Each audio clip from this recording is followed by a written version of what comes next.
हर हर महादेव। स्वागत है आपका हमारे चैनल पर। हम यहाँ लेके आते हैं आपके लिए ऐसी कहानी और कथाएं जो आपके मन को शांति दे, आत्मा को सुकून दे। हम आरंभ कर रहे हैं शिव महापुराण के श्री रुद्र संहिता के तृतीय खंड का 25वां अध्याय, शिव जी द्वारा पार्वती जी की तपस्या की परीक्षा करना। ब्रह्मा जी बोले, हे मुनि श्रेष्ठ नारद, सप्तऋषियों ने पार्वती जी के आश्रम से आकर त्रिलोकीनाथ भगवान शिव को वहां का सारा वृत्तांत सुनाया। सप्तऋषियों के अपने लोक चले जाने के पश्चात शिव जी ने देवी पार्वती की तपस्या की स्वयं परीक्षा लेने के बारे में सोचा। परीक्षा लेने के लिए महादेव जी ने एक तपस्वी का रूप धारण किया और उस स्थान की ओर चल दिए जहां पार्वती जी तपस्या कर रही थी।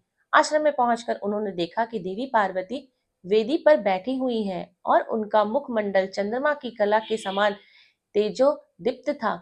भगवान शिव ब्राह्मण देवता का रूप धारण करके उनके सन्मुख पहुंचे। ब्राह्मण देवता को आया देख पार्वती ने भक्ति पूर्वक उनका फल फूल से पूजन सत्कार किया। पूजन के बाद देवी पार्वती ने ब्राह्मण देवता से पूछा, हे ब्राह्मण देव, आप कौन हैं और यहाँ कैसे पधारे? मुनीश्वर, आपके परम तेज से यह पूरा वन प्रकाशित हो रहा है। कृपा कर मुझे अपने यहाँ आने का कारण बताएं। तब ब्राह्मण रूप धारण किए हुए महादेव जी बोले, मैं इच्छा अनुसार विचरने वाला ब्राह्मण हूँ। मेरा मन प्रभु के चरणों का ही ध्यान करता है।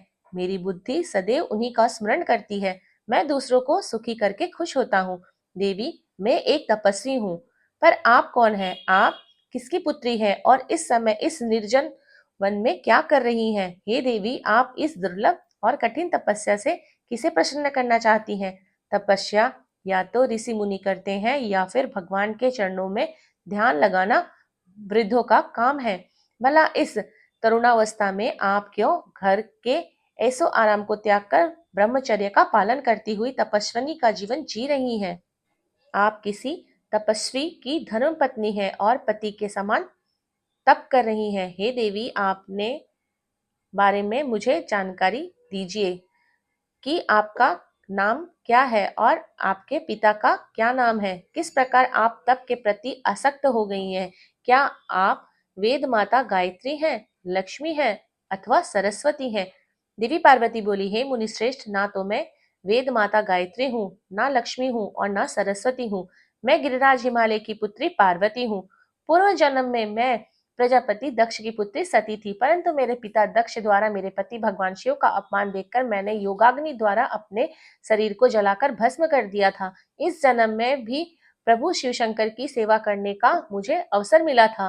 मैं नियम पूर्वक उनकी सेवा में व्यस्त थी, परंतु दुर्भाग्य से कामदेव के चलाए गए वाण के फल स्वरूप शिव जी को क्रोध आ गया और उन्होंने कामदेव को अपने क्रोधाग्नि की से भस्म कर दिया और वहां से उठकर चले गए। उनके इस प्रकार चले जाने से मैं पीड़ित होकर उनकी प्राप्ति का प्रयत्न करने हेतु तपस्या करने गंगा के तट पर चली आई हूँ। यहाँ मैं बहुत लंबे समय से कठोर तपस्या कर रही हूँ ताकि मैं शिव जी को पुनः पति रूप में प्राप्त कर सकूं, परंतु मैं ऐसा करने में सफल नहीं हो सकती हूँ। मैं अभी अग्नि में प्रवेश करने वाली थी कि आपको आया देखकर ठहर गई। आप आप बताइए, मैं अग्नि में प्रवेश करूंगी क्योंकि भगवान शिव ने मुझे स्वीकार नहीं किया है। ऐसा कहकर देवी पार्वती उन ब्राह्मण देवता के सामने ही अग्नि में समा गई। ब्राह्मण देव ने उन्हें ऐसा करने से बहुत रोका, परंतु देवी पार्वती ने उनकी एक भी बात नहीं सुनी और अग्नि में प्रवेश कर लिया। परंतु देवी पार्वती की तपस्या के प्रभाव के फलस्वरूप वह धधकती हुई अग्नि एकदम ठंडी हो गई। सहसा पार्वती आकाश में ऊपर की ओर उठने लगी। तब ब्राह्मण रूप धारण किए हुए भगवान शिव शंकर हंसते हुए बोले, हे देवी, तुम्हारे शरीर पर अग्नि का कोई प्रभाव ना पड़ना तुम्हारी तपस्या की सफलता का यही सूचक है, परंतु तुम्हारी मनवांछित इच्छा का पूरा ना होना तुम्हारी असफलता को दर्शाता है। अतः देवी, तुम मुझ ब्राह्मण से अपनी तपस्या के मनोरथ को बताओ। शिव जी के इस प्रकार पूछने पर उत्तम व्रत का पालन करने वाली देवी पार्वती ने अपनी सखी को उत्तर देने के लिए कहा। उनकी सखी बोली, हे साधु महाराज, मेरी सखी गिरिराज हिमालय की पुत्री पार्वती है। पार्वती का अभी तक विवाह नहीं हुआ है। यह भगवान शिव को ही पति रूप में प्राप्त करना चाहती है। इसी के लिए वे 3000 वर्षों से कठोर तपस्या कर रही है। मेरी सखी पार्वती ब्रह्मा, विष्णु और देवराज इंद्र को छोड़कर पिनाक पानी भगवान शंकर को ही पति के रूप में प्राप्त करना चाहती है। इसलिए ये मुनि नारद की आज्ञा अनुसार कठोर तपस्या कर रही है।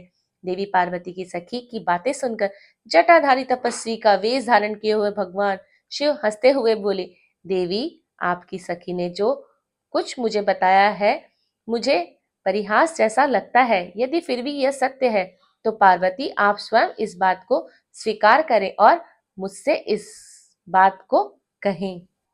आशा करते हैं यह अध्याय आपको अच्छा लगा होगा। आगे का अध्याय के बारे में आप जानना चाहते हैं तो आप चैनल को लाइक और सब्सक्राइब करना बिल्कुल ना भूलें और कमेंट में हर हर महादेव तो लिखना बिल्कुल ना भूलें। हर हर महादेव।